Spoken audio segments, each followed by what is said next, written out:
अस्सलामुअलैकुम दोस्तों, एक बहुत ही ज़्यादा और बुरी खबर सामने आ रही है। जी हाँ दोस्तों, अगर आज का मुसलमान जाग चुका है, तो मैं उन्हें एक ऐसी खबर से रूबरू करवाने वाला हूँ जिसको सुनने के बाद यकीनन आपको एक बहुत बड़ा सदमा लग सकता है और आपके पैरों तले से ज़मीन भी खिसक सकती है। इसलिए वीडियो को आप लोग पूरा आखिर तक ज़रूर देखिएगा दोस्तों, चाहे आप हिंदू हो या मुसलमान हो, सिख हो या ईसाई हो, तमाम ही लोग इस वीडियो को देखने के बाद जितना ज़्यादा हो सके उतना ज़्यादा शेयर करें ताकि जो भी ख्वाजा गरीब नवाज के चाहने वाले उन तक यह वीडियो पहुंच सके। दोस्तों, आप जानते ही होंगे कि हमारे भारत देश के अंदर किस तरह से आज के वक्त में नफ़रत फैलाई जा रही है, भाई भाई को तोड़ने की कोशिश की जा रही है, जबकि इस देश के अंदर रहने वाले हिंदू हो, मुस्लिम हो, सिख हो या ईसाई हो, सभी मिलजुल कर रहते हैं। लेकिन कुछ ऐसे नफ़रत पसंद लोग हैं जो कि लगातार भारत देश को तोड़ने की कोशिश में लगे हुए हैं, और जो भारत देश को तोड़ने की कोशिश करता है वही इस देश का तो दूर की बात है वह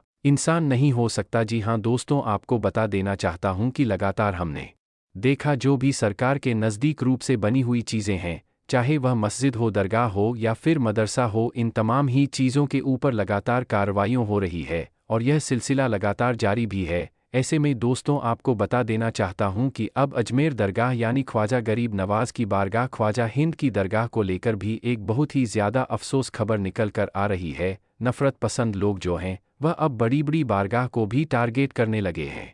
जैसा कि आपको बता देना चाहता हूं कि महाराणा प्रताप उन्होंने राजस्थान के जो मुख्यमंत्री हैं उनको एक लेटर लिखा है और यह बात लिखी है ख्वाजा गरीब नवाज की दरगाह जांच होनी चाहिए, वहां पर भी मंदिर ही मिलेगा। जी हां दोस्तों, इस तरह का एक बहुत बड़ा दावा किया है, जबकि हम जानते हैं कि यह बारगाह सदियों पुरानी है और यहाँ से तमाम ही हिंदू, मुस्लिम, सिख और ईसाइयों की आस्था जुड़ी हुई है। सच्चाई यह भी है कि इस दरगाह में करीब 90% लोग जो हैं वह हिंदू जाते हैं और 10% लोग मुसलमान जाते हैं। लेकिन तमाम हिंदू जब यहाँ आ जाते हैं तो उनकी आस्था तो जुड़ी हुई है, साथ ही साथ उनकी मन्नतें मुरादें भी यहाँ पूरी होती हैं। इसलिए हर साल लाखों की तादाद में यहाँ पर गैर मुस्लिम पहुँचते हैं। लेकिन दोस्तों, अब इसी दरगाह को तोड़ने की कोशिश में अब कुछ नफ़रत पसंद लोग लग चुके हैं, लेकिन वह यह बात भूल गए हैं कि कुर्सी पर चाहे कोई भी बैठे, राजा तो मेरा ख्वाजा ही है। जी हाँ दोस्तों, ख्वाजा गरीब नवाज सरकार के बैठाए हुए ऊंट ना उठा सके तो ख्वाजा गरीब नवाज की बारगाह को वह कैसे उखाड़ सकते हैं।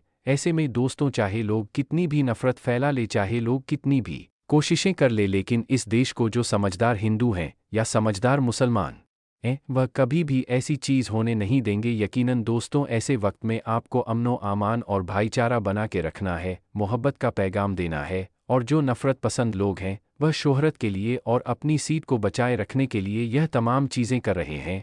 ऐसे में दोस्तों, हमें उन लोगों की बातों में नहीं आना है। वह चंद लोग हैं जो कि हर मज़हब के अंदर पाए जाते हैं, चाहे वह हिंदू हो, मुस्लिम हो, सिख हो या ईसाई हो, हर मज़हब के अंदर 2 से 4 ऐसे लोग ज़रूर होते हैं जो कि देश को तोड़ने की कोशिश में लगे हुए हैं। ऐसे लोग इंसान हो ही नहीं सकते, क्योंकि मज़हब नहीं सिखाता आपस में बैर रखना। हिंदी है, हम वतन है, हिंदुस्तान हमारा। जी हाँ दोस्तों, जो इस देश के नागरिक होगा वह अमन, आमान और भाईचारे की बात करेगा, कभी भी इस तरह से दूसरों की आस्था को तोड़ने की कोशिश नहीं करेगा, दूसरों की बारगाह को तोड़ने की कोशिश नहीं करेगा। इसीलिए मुझे लगा कि आप तक यह बात ज़रूर पहुँचना चाहिए। प्यारे दोस्तों, सच्चाई भी है कि इस दरगाह में हमारे भारत देश के प्रधानमंत्री हर साल चादर भिजवा हैं और हमारे भारत देश के प्रधानमंत्री की भी आस्था इस दरगाह से जुड़ी हुई है। साथ ही साथ दोस्त तो आपको यह भी बता देना चाहते हैं कि बड़े बड़े सेलिब्रिटी जो हैं वह अपना काम शुरू करने से पहले यहाँ जाकर हाजिरी देते हैं, उसके बाद ही वह अपना काम शुरू करते हैं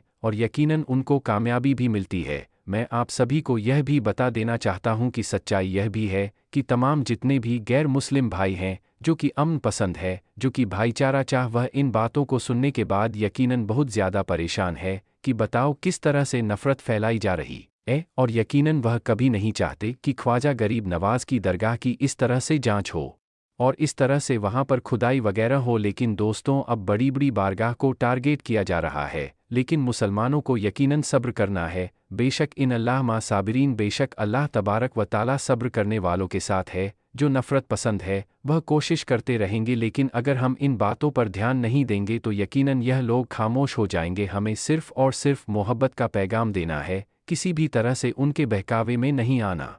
हमें सिर्फ और सिर्फ भाईचारा देखना है और यकीनन इस देश की एकता की यही मिसाल है। मुझे उम्मीद है आप मेरी बातों को समझ रहे होंगे मेरे प्यारे दोस्तों, ख्वाजा गरीब नवाज की बारगाह कोई छोटी बारगाह नहीं, जी हाँ दोस्तों, यह करामाती बारगाह है, क्योंकि ख्वाजा गरीब नवाज सरकार की बारगाह कोई छोटी मोटी बारगाह नहीं, तमाम ही मज़हब के मानने वालों की यहाँ मुराद पूरी होती है। अकबर बादशाह भी यहाँ आया था मुराद लेकर कि अल्लाह उसे एक बेटा अता कर दे, और अल्लाह तबारक व ताला ने अकबर बादशाह को एक औलाद की नियामत अता फरमाई, यानी बेटा अता फरमाया। तो सच में यह बहुत बड़ी बारगाह है और हर साल यहाँ पर लाखों की तादाद में लोग पहुँचते हैं। ऐसे में